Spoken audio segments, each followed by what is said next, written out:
इसीलिए भी अम्मा हजरत महल ने इस मुल्क के लिए कुर्बानी दी कि उनकी बेटी जिसका नाम बिल्किस बानो है उसको इज्जत लूटने वालों को छोड़ दिया जाएगा।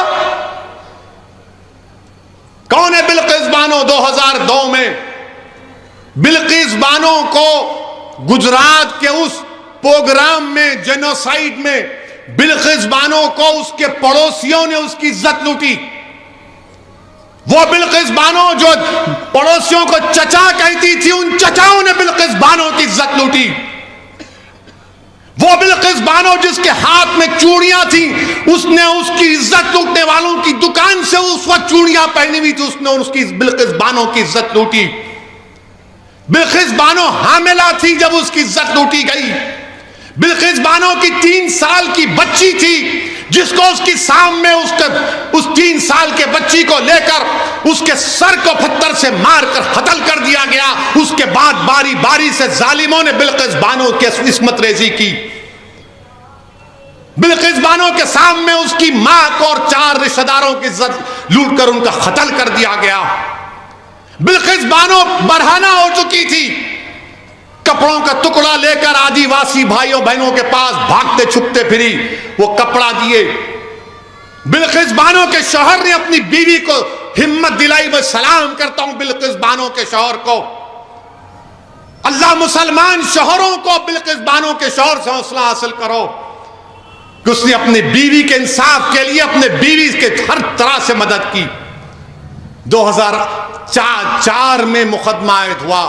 पुलिस बिल्किस बानो की कहानी को यकीन नहीं कर रही थी। बिल्किस बानो ने पुलिस के खिलाफ केस किया। मेडिकल डॉक्टरों ने झूठी रिपोर्ट दी, बिल्किस बानो ने इनके खिलाफ रिपोर्ट की, मुकदमा किया। उसका मुकदमा गुजरात से बाहर मुंबई में हुआ। ट्रायल कोर्ट में सजा हुई, फिर बॉम्बे हाई कोर्ट में उनको सजा दी गई। मेरे अजीज दोस्तों और बुजुर्गों, 75 साल की आजादी का अमृत उत्सव मना रहे हैं और भारत की एक बेटी के साथ इस तरह का सलूक कर दिया जाता है कि अगर किसी की बेटी की इज्जत लूटी जाएगी और उसको कहा जाएगा कि क्या तुम राजी हो कि तुम्हारी बेटी की इज्जत लूटी गई, उसकी बेटी को कत्ल कर दिया गया, उसके पेट में जो हमल था वो जाया हो गया, उसको चंद साल के बाद छोड़ दिया जाएगा, तुम राजी हो? तो कोई बाप, कोई मां, कोई भाई, कोई बहन तैयार नहीं होगी, कोई इंसान तैयार नहीं होगा। जिसके दिल में इंसानियत जिंदा होगी वो कहेगा कि नहीं, ऐसे जालिमों को जेल में सड़ाना चाहिए।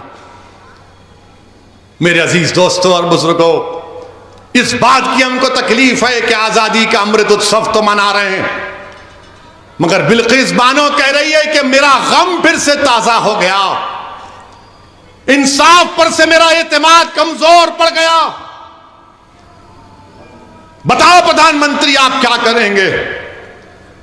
और रिव्यू कमेटी जो क्लेमेंसी दी गई सीआरपीसी में है, कानून में गुंजाइश है कि अगर कोई कैदी इतने साल जेल में रहता है तो हुकूमत के पास इख्तियार है।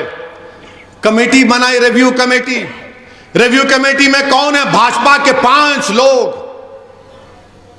2 एमएलए उसमें, और एक साहब तो गोदरा के ट्रेन के उस वाक़े में प्रोसिक्यूशन के विटनेस थे, वो मौजूद।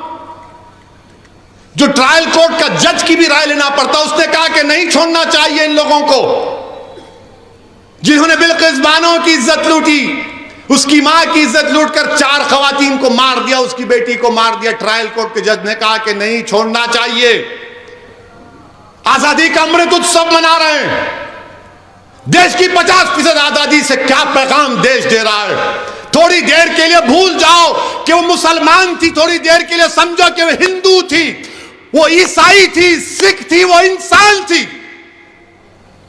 हम हिंदू मुसलमान के चक्कर में एक बच्ची से जो उसकी इज्जत के तार तार को तोड़ दिया गया, आज भारत में कोई आवाज नहीं उठाता। कहां गया वो जज्बा, वो रोड पर आना, वो एहतजाज करना? कुछ नहीं। क्यों? क्या उसका नाम बिल्किस है बोलकर? याद रखो, आज बिल्किस से हुआ, कल किसी और से खुदा ना खास्ता ना हो जाए। और वो क्या कहती है एमएलएज? वो जो रिव्यू कमेटी के एमएलए एक टीवी चैनल के इंटरव्यू में कहती हैं, क्या कहती हैं? जिन लोगों ने बिल्किस बानो की इज्जत लूटी वो ब्राह्मण हैं और संस्कारी हैं। किसी की बेटी की इज्जत लूटने वाला संस्कारी हो सकता है जालिम? अगर तेरी बेटी की कोई इज्जत लूटे तो संस्कारी कहेगा तू उसको? इस तरह की बात ऑन रिकॉर्ड कही गई। हम भारत के प्रधानमंत्री से पूछना चाह रहे हैं, ट्रिपल तलाक का कानून आपने बनाया था, आपने पार्लियामेंट और पार्लियामेंट के बाहर कहा था कि मैं मुस्लिम बहनों का भाई हूं। प्रधानमंत्री बिल्किस बानो भी आपकी बहन की बेटी है। प्रधानमंत्री बिल्किस बानो भी आपकी भाई की बेटी है। आप नरेंद्र मोदी हैं मगर आप देश के प्रधानमंत्री हैं, आप मुल्क के वजीर आजम हैं। हम आपसे अपील करते हैं, इंसाफ की खातिर आप अपने अख्तियारात को इस्तेमाल करिए और उन 11 लोगों को दोबारा जेल भिजाइए। वो बिल्किस लाचार और यतीमी की हालत में आज कह रही है कि मैं दुनिया से बात नहीं करूंगी, मैं दुनिया से बात नहीं करूंगी, इंसाफ पे से मेरा भरोसा उठ चुका है। हम वजीर आजम से अपील करते हैं, मुल्क के वजीर आजम से हर शख्स अपील करता है कि भारत के प्रधानमंत्री, तारीख में आपको किस तरह याद किया जाएगा वो आप फैसला कर लो।